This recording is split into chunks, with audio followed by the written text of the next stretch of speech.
بسم الله الرحمن الرحيم الحمد لله رب العالمين والصلاة والسلام على سيد الأنبياء والمرسلين وعلى آله وأصحابه أجمعين أما بعد فأعوذ بالله من الشيطان الرجيم بسم الله الرحمن الرحيم أولئك الذين امتحن الله قلوبهم للتقوى لهم مغفرة وأجر عظيم. وقال النبي صلى الله عليه وسلم الصحابة كلهم عدول أو كما قال صلى الله عليه وسلم. محترم سامعین،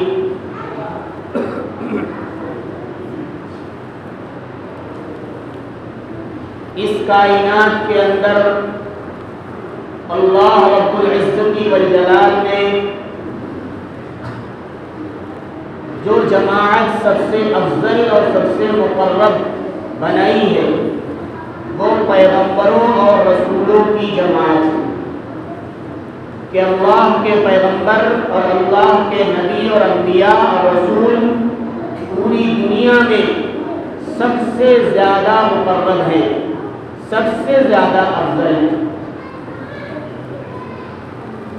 اور اس میں چند نبی ایسے ہیں جو بہت زیادہ معروف اور مشہور بھی ہیں، جیسے حضرت موسیٰ علیہ السلام، حضرت عیسیٰ علیہ السلام، حضرت ابراہیم علیہ السلام، حضرت یعقوب علیہ السلام اور حضرت یوسف علیہ السلام. یہ انبیاء ہیں جن کا نام بہت مشہور اور معروف ہے، اور ان تمام نبیوں میں سب سے افضل ہمارے اور آپ کے نبی آخر الزمان محمد رسول اللہ صلی اللہ علیہ وسلم کی ذات گرامی. بالکل ٹھیک اسی طریقے سے انبیاء اور رسولوں کی جماعت کے بعد اگر کسی کا مقام اور مرتبہ ہے تو وہ جناب رسول اللہ صلی اللہ علیہ وسلم کے صحابہ اور شاگردوں کی جماعت ہے، جنہوں نے براہ راست رسول اللہ صلی اللہ علیہ وسلم سے دین کو سیکھا ہے، جنہوں نے نبی کریم صلی اللہ علیہ وسلم کی زندگی میں ایمان لانا جن کو نصیب ہوا ہے. صحابی کی تعریف بھی یہی ہے کہ صحابی کسے کہتے ہیں؟ تو صحابی کہتے ہیں ہر اس شخص کو جس نے رسول اللہ صلی اللہ علیہ وسلم کو ایمان کی حالت میں دیکھا ہو یا ایمان ہی کی حالت میں رسول اللہ صلی اللہ علیہ وسلم کی مجلس میں گیا ہو، صحبت پائی ہو.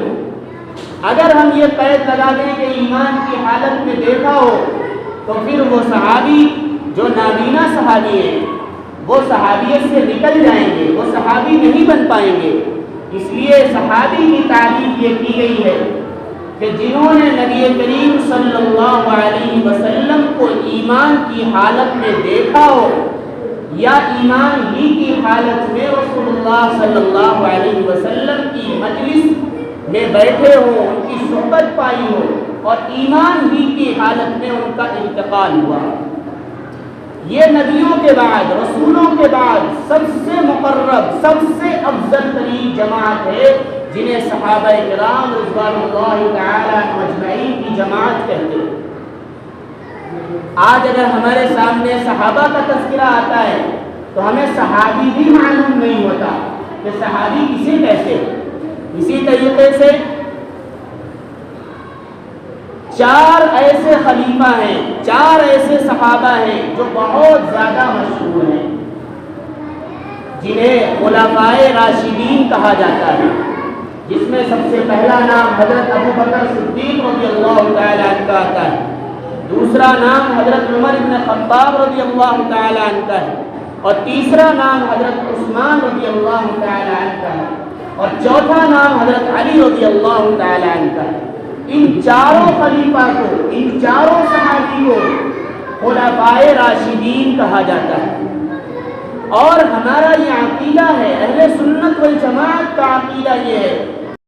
نبی صلی اللہ علیہ وسلم اور تمام انبیاء کی جماعت کے بعد سب سے افضل ترین جو جماعت ہے وہ صحابہ کرام رضی اللہ تعالیٰ عنہم کی جماعت ہے، اور ان پوری جماعت میں سب سے افضل جو صحابی ہے وہ یہی چار صحابی ہیں۔ اور ایک اصطلاح آتی ہے عشرہ مبشرہ، ان چار صحابیوں کو تو خلفائے راشدین کہا جاتا ہے، اور عشرہ مبشرہ ان 10 صحابیوں کو کہا جاتا ہے کہ ایک ہی مرتبہ میں، ایک ہی مجلس میں نبی کریم صلی اللہ علیہ وسلم نے یہ ارشاد فرمایا کہ فلاں شخص بھی جنتی ہے، فلاں بھی جنتی ہے، فلاں بھی جنتی ہے، فلاں بھی جنتی ہے۔ ایک ساتھ ایک مجلس میں آپ صلی اللہ علیہ وسلم نے 10 صحابہ کا نام لیا اور فرمایا یہ 10 کے 10 جنتی ہیں۔ ان 10 کو عشرہ مبشرہ کہا جاتا ہے۔ عشرہ کے معنی 10 کے آتے ہیں، اور مبشرہ کا مطلب ہے وہ صحابی یا وہ حضرات جن کو دنیا ہی کے اندر جنت کی بشارت دے دی گئی، خوشخبری سنا دی گئی، انہی کو عشرہ مبشرہ کہا جاتا ہے۔ اگر آج ہمارے سامنے خلفائے راشدین کا نام آتا ہے، کہا جاتا ہے یہ خلفائے راشدین میں سے ہیں، تو پھر ہمیں یہ معلوم نہیں ہوتا کہ خلفائے راشدین میں کن کا نام آتا ہے۔ اگر یہ کہا جاتا ہے کہ عشرہ مبشرہ ہے، تو عشرہ مبشرہ میں ہمیں معلوم نہیں ہوتا کہ کون کون حضرات ہیں۔ چار تو یہی صحابی ہیں، حضرت ابوبکر صدیق اور حضرت عمر اور حضرت عثمان اور حضرت علی رضی اللہ عنہ، اور ان کے علاوہ بھی 6 صحابی ایسے ہیں، حضرت عبیدہ بن جراح ہے، اسی طریقے سے حضرت طلحہ ہے، حضرت زبیر ہے، گویا 10 صحابی ہیں جن کو عشرہ مبشرہ کہا جاتا ہے، جن کو نبی کریم صلی اللہ علیہ وسلم نے اس دنیا کے اندر ہی یہ بشارت اور خوشخبری دی ہے کہ یہ 10 صحابی جنتی ہیں۔ اور ایک اصطلاح آتی ہے بدری صحابی۔ اسلام کے اندر سب سے پہلی جو جنگ لڑی گئی وہ ہے بدر۔ بدر کے میدان میں جو جنگ ہوئی ہے جس میں 313 صحابی تھے، اور انہوں نے دین کے دفاع کے لیے، دین کی بلندی کے لیے جو جنگ لڑی ہے اسے جنگ بدر کہا جاتا ہے۔ اس جنگ بدر کے اندر جن جن صحابی نے شرکت کی ہے ان کو بدری صحابی کہا جاتا ہے، اور یہ صحابی دوسرے تمام صحابہ سے افضل ہے۔ جہاں تک بدریین کے بارے میں آتا ہے، بدریین صحابیوں کے بارے میں یہ آتا ہے کہ اللہ رب العزت والجلال نے فرمایا کہ اب تم جو چاہو کرو، یعنی ان کا مقام اور ان کا مرتبہ اتنا ہے کہ انہیں ہر کام کرنے کی اجازت دے دی گئی۔ لیکن اگر کوئی شخص یہ سمجھے کہ کیا ان کے لیے گناہ کرنا بھی جائز ہو گیا، ان کے لیے غلط کام کرنا بھی جائز ہو گیا، میں نے جو خطبے کے اندر آیت پڑھی، اللہ رب العزت والجلال نے ارشاد فرمایا اولئک الذین امتحن اللہ قلوبہم للتقوی، یہ صحابہ کی وہ جماعت ہے جن کو اللہ رب العزت والجلال نے تقوی کے لیے منتخب کر لیا ہے، ان کا امتحان لے رکھا ہے تقوی کے سلسلے میں۔ لہذا تقوی کہتے ہی ہیں کہ ہر موڑ پر اللہ کا ڈر اور خوف لگا ہوا ہو، یعنی یہ صحابہ کی جماعت ایسی جماعت ہے کہ ان کے ذہن و دماغ میں گناہ کرنے کا شبہ بھی نہیں آ سکتا، اور اگر آ بھی جائے تو فوراً یہ توبہ کر کے فوراً اللہ رب العزت والجلال کی طرف سے اس دنیا کے اندر ہی انہیں پاک اور صاف کر دیا جاتا ہے۔ اس لیے کہا گیا تم جو چاہو کرو، پتہ یہ چلا کہ ان کے دلوں کو اللہ نے چن رکھا ہے، منتخب کر رکھا ہے کہ ان کے دلوں کے اندر کفر نہیں ہے، نفاق نہیں ہے، عصیان نہیں ہے۔ قرآن کہتا ہے وَكَرَّهَ إِلَيْكُمُ الْكُفْرَ وَالْفُسُوقَ وَالْعِصْيَانَ، کہ اللہ رب العزت والجلال نے ان صحابہ کی طرف گناہگاری کو، فسق و فجور کو اور غلط کاموں کو بالکل ناپسند کر دیا ہے، کیونکہ انہیں غلط کام اچھے ہی نہیں لگتے، وہ آپ جو کچھ بھی یہ کریں گے یہ اچھے ہی کام کریں گے۔ اور ایک اصطلاح یہ آتی ہے جسے کہا جاتا ہے مہاجرین۔ مہاجر کہتے ہیں گھر بار چھوڑ کر دین کے خاطر، اسلام کے خاطر کسی دوسری جگہ چلا جانا۔ جب مکہ کے اندر کفار اور مشرکین نے صحابہ کو بہت تنگ کیا، بہت ظلم ڈھائے، بہت زیادہ پریشان کیا، تو ایک مرتبہ اللہ رب العزت و جلال کی طرف سے نبی کریم صلی اللہ علیہ وسلم کو ہجرت کرنے کا حکم ملا، یعنی آپ مکہ کو چھوڑ کر مدینے کی طرف چلے جائیں۔ انہیں ہجرت مہاجر کہتے ہیں، اس جانے کو تو ہجرت کہتے ہیں، اور جو حضرات گئے ہیں جانے والے کو مہاجر کہتے ہیں۔ مہاجرین صحابہ کی بھی بہت بڑی فضیلت ہے کہ وہ لوگ جنہوں نے اپنے اعزا اقربا کو، یہاں تک کہ اپنے بیوی اور بچوں کو بھی چھوڑ رکھا ہے، وہ حضرات صرف مدینہ کی طرف گئے ہیں جو ایمان لے آئے تھے، اور جو ایمان نہیں لائے تھے وہ مکہ ہی نہیں رہے تھے، انہیں مہاجرین کہا جاتا ہے۔ اگر آج ہمارے سامنے مہاجر کی اصطلاح ہے تو ہمیں معلوم بھی نہیں ہوتا کہ مہاجر کسے کہتے ہیں۔ مہاجر ہر اس صحابی کو کہتے ہیں جنہوں نے اسلام کے خاطر، دین کے خاطر مکہ کے اندر اپنے گھر بار کو چھوڑا، اپنے بیوی بچوں کو چھوڑا، اپنے اعزا اقربا کو چھوڑا، اپنے بھائی اور ماں باپ سب کو چھوڑ کر مدینے کی طرف چلے گئے، انہیں کیا کہتے ہیں؟ انہیں مہاجر کہتے ہیں، اور جو پوری جماعت ہے ان کو مہاجرین کہا جاتا ہے۔ اور ایک اصطلاح آتی ہے بیعت رضوان۔ نبی کریم صلی اللہ علیہ وسلم نے جب مدینے جا کر کے ہجرت کے بعد مکہ میں آ کر کے ایک مرتبہ عمرہ کرنے کا ارادہ کیا کہ ہم عمرہ کریں گے، خانہ کعبہ کا جو صحن ہے اور جو خانہ کعبہ ہے، جو وہ زمین ہے، وہ پوری دنیا کے ہر شخص کے لیے کھلی ہوئی ہے، ہر شخص کے لیے اجازت تھی اس وقت بھی، ہر شخص کی نگاہ میں، ہر مذہب کے ماننے والے کی نگاہ میں وہ شخص سب کے لیے آزادی کی جگہ تھی کہ کوئی بھی شخص وہاں آ کر کے حج کر سکتا تھا، لیکن انہوں نے اس عالمی حکم کی خلاف ورزی کی۔ جو مکہ میں کفار و مشرکین رہتے تھے، انہوں نے نبی کریم صلی اللہ علیہ وسلم کو اور ان کے تمام صحابہ کو ایک حدیبیہ نامی جگہ پر روک دیا اور یہ کہا کہ آپ حج نہیں کر سکتے، عمرہ نہیں کر سکتے، آپ مکہ میں نہیں جا سکتے۔ اس جگہ پر جہاں پر روکا تھا اس جگہ کو حدیبیہ کہا جاتا ہے۔ پھر آپ نے یعنی نبی کریم صلی اللہ علیہ وسلم نے حضرت عثمان رضی اللہ تعالیٰ عنہ کو مکے میں بھیجا کہ جاؤ مکہ کے کفار اور مشرکین سے بات کرو کہ ہم کچھ نہیں کریں گے، صرف عمرہ کرنے کے لیے آ رہے ہیں اور ہمیں عمرہ کرنے کی اجازت دی جائے۔ یہ صلح کرنے کے لیے، یہ بات کرنے کے لیے حضرت عثمان رضی اللہ تعالیٰ عنہ کو بھیجا۔ وہ مکے میں آئے اور آنے کے بعد کسی نے یہ خبر اڑا دی کہ حضرت عثمان رضی اللہ تعالیٰ عنہ کی شہادت ہو گئی، انہیں قتل کر دیا گیا، شہید کر دیا گیا، اور یہ خبر جھوٹی تھی۔ لیکن جب یہ خبر پھیلی تو تمام صحابہ کی جماعت کے درمیان ایک بہت ہی دشواری پیدا ہو گئی، دلوں کے اندر غم گھس گیا کہ میرے ایک ساتھی کو شہید کر دیا گیا۔ تو اس کیکر کے درخت کے نیچے، ببول کے درخت کے نیچے نبی صلی اللہ علیہ وسلم نے بیٹھ کر اپنے ہاتھ پر فرمایا کہ میرے ہاتھ پر ہاتھ رکھو، اور رکھنے کے بعد ایک عہد لیا۔ عہد سے بیعت ہوئی۔ بیعت کہتے ہیں کہ کسی سے عہد لینا، کوئی کام کرنے کے لیے پختہ ارادہ کرنا۔ اس وقت کا طریقہ یہ تھا کہ ہاتھ پر ہاتھ رکھ کر بیعت کی جاتی تھی، عہد کیا جاتا تھا کہ میں یہ کام کروں گا۔ رسول اللہ صلی اللہ علیہ وسلم نے ببول کے درخت کے نیچے بیٹھ کر کے جو عہد لیا ہے اس کو بیعت رضوان کہتے ہیں۔ اور حضرت عثمان رضی اللہ تعالیٰ عنہ کی بعد میں خبر لگی کہ وہ شہید نہیں ہوئے ہیں بلکہ وہ صحیح اور سلامت ہے، لیکن مکے سے حدیبیہ میں جس وقت یہ بیعت رضوان ہو رہی تھی اس وقت ان کا پہنچنا ناممکن تھا۔ تو جب سب کے ہاتھ رکھ گئے تو رسول اللہ صلی اللہ علیہ وسلم نے اپنا ایک دوسرا ہاتھ رکھا اور یہ کہا کہ یہ عثمان کا ہاتھ ہے۔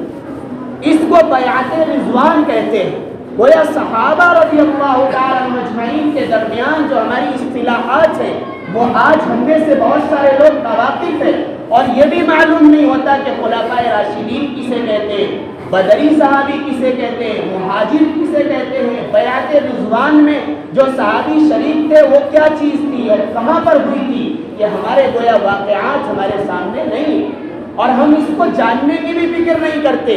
رسول اللہ صلی اللہ علیہ وسلم کی یہ جماعت ایسی جماعت ہے جس کے بارے میں ہمارا یہ عقیدہ ہونا چاہیے کہ جو میں نے حدیث پڑھی کہ تمام کے تمام صحابہ معیار حق ہیں۔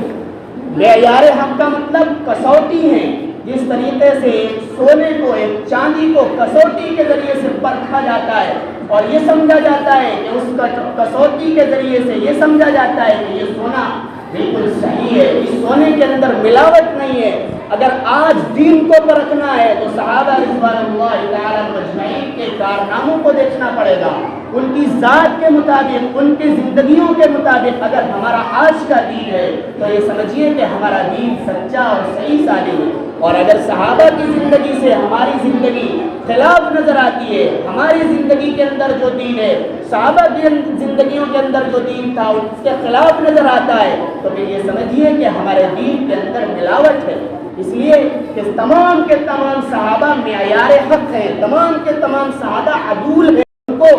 کسوٹی بنایا جا سکتا ہے اور انہی کے راستے کے مطابق اپنی زندگی گزاری جا سکتی ہے۔ نبی کریم صلی اللہ علیہ وسلم نے ایک موقع پر ارشاد فرمایا اصحابی کالنجوم، میرے صحابہ ستاروں کے مانند ہیں، بِأَيِّهِمْ اقتدیتم، ان میں سے جس کسی صحابی کی تم اقتدا کر لو گے، اس کے نقش قدم پر چل لو گے، اس کی اتباع اور پیروی کر لو گے تو تم راہیاب ہو جاؤ گے، ہدایت پالو گے۔ نجوم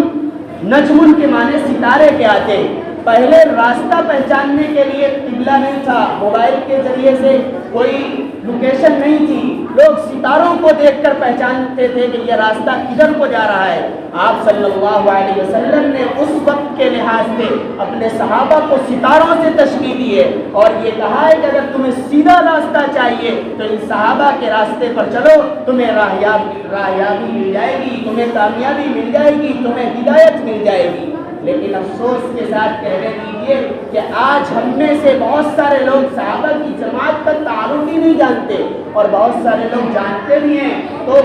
جیسے شیعہ حضرات ہیں، انہوں نے صحابہ کی جماعت کو، ان کے واقعات کو، ان کی تاریخ کو اس طریقے سے پیش کیا ہے کہ آج ہم میں سے ہر شخص میں داغدار سمجھ رہا ہے۔ صحابہ رضی اللہ تعالیٰ مجمعین کی جماعت وہ ہے کہ جنہوں نے نبی کریم صلی اللہ علیہ وسلم کے پورے دین کو، پورے مشن کو پورے عالم کے اندر پہنچایا ہے۔ جب حجۃ الوداع کے موقع پر جب آخری حج کیا ہے نبی کریم صلی اللہ علیہ وسلم نے، اس وقت آپ نے ایک تقریر کی اور اس وقت فرمایا تھا نہ کسی کالے کو گورے پر کوئی فوقیت ہے اور نہ کسی گورے کو کسی کالے پر فوقیت ہے، نہ کسی عرب میں رہنے والے کو غیر عرب میں رہنے والے عجم کے رہنے والے پر فوقیت ہے اور نہ عجم میں رہنے والے کو عرب والوں پر فوقیت ہے، یعنی انسانیت میں سب برابر ہیں۔ اسی وقت آپ نے فرمایا تھا کہ صحابہ سے سوال کرتے ہوئے پوچھا کہ صحابہ کی جماعت ہمیں بتلاؤ کہ کیا میں نے پورا دین تم تک نہیں پہنچا دیا؟ تو انہی صحابہ کرام رضوان اللہ تعالی مجمعین کی جماعت نے نبی کریم صلی اللہ علیہ وسلم کے سامنے کہا تھا کہ صرف آپ نے پہنچایا ہی نہیں ہے بلکہ پہنچانے کا حق بھی ادا کر دیا۔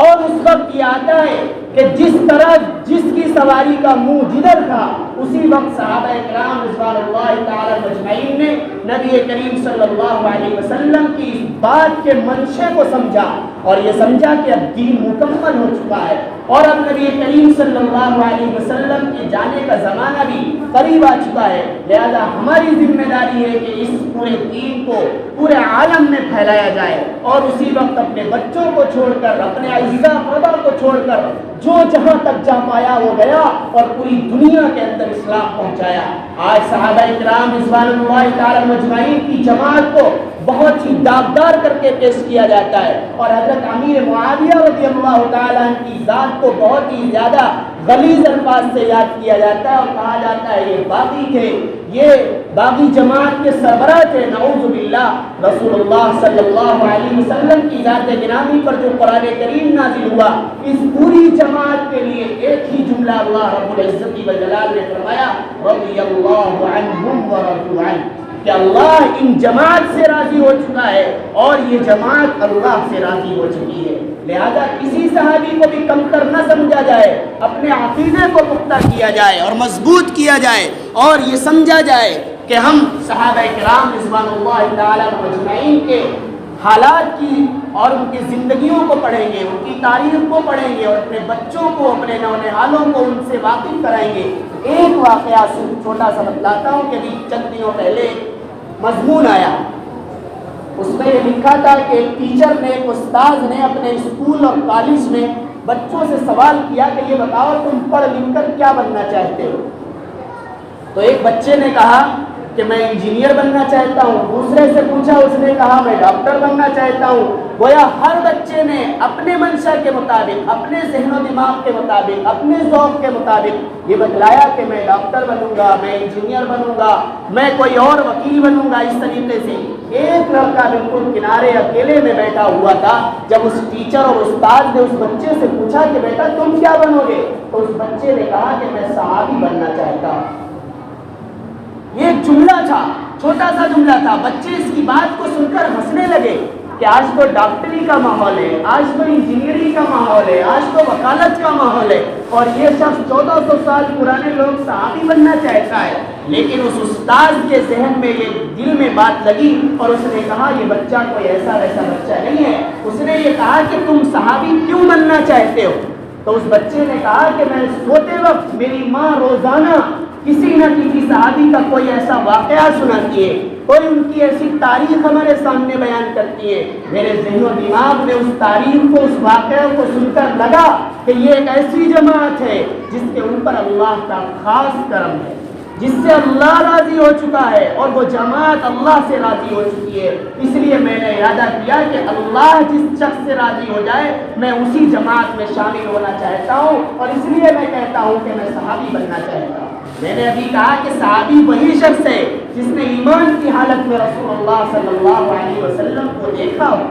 لیکن بات یہ ہے کہ وہ شخص، وہ بچہ آج صحابی نہیں بن سکتا، صحابی بننا ناممکن ہے، لیکن اس کے دل کے اندر صحابہ کے واقعات سن کر صحابی بننے کی تڑپ موجود ہے۔ کاش ہم میں سے کہاں گئے وہ حضرات، کہاں گئی وہ مائیں، کہاں گئے وہ ذمہ دار حضرات جو صحابہ کے واقعات اپنے بچوں کو سنائیں، اور سنا کر کے اپنے بچوں کے اندر صحابہ کی طرح زندگی گزارنے والا، صحابہ کی صفات اپنے بچوں کی زندگیوں میں جمع کرنے والا بنائیں، اور اس کردار میں اپنے آپ کا جو حق ہے اس کو پورا کریں۔ لیکن افسوس کے ساتھ کہیے کہ آج ہم نے تمام چیزوں کو بھلا دیا۔ حضرت مولانا یوسف صاحب کاندھلوی رحمۃ اللہ علیہ نے ایک حیات الصحابہ نامی کتاب لکھی، اسے پڑھنا چاہیے۔ حضرت شیخ زکریا رحمۃ اللہ علیہ نے حکایت الصحابہ کے نام سے کتاب لکھی، جس میں صحابہ کے واقعات ہیں۔ اگر ہم پڑھیں گے، اپنے نونہالوں کو صحابہ کی بات بتلائیں گے، صحابہ کے واقعات بتلائیں گے، تو ہمارے اندر صحابہ کی طرح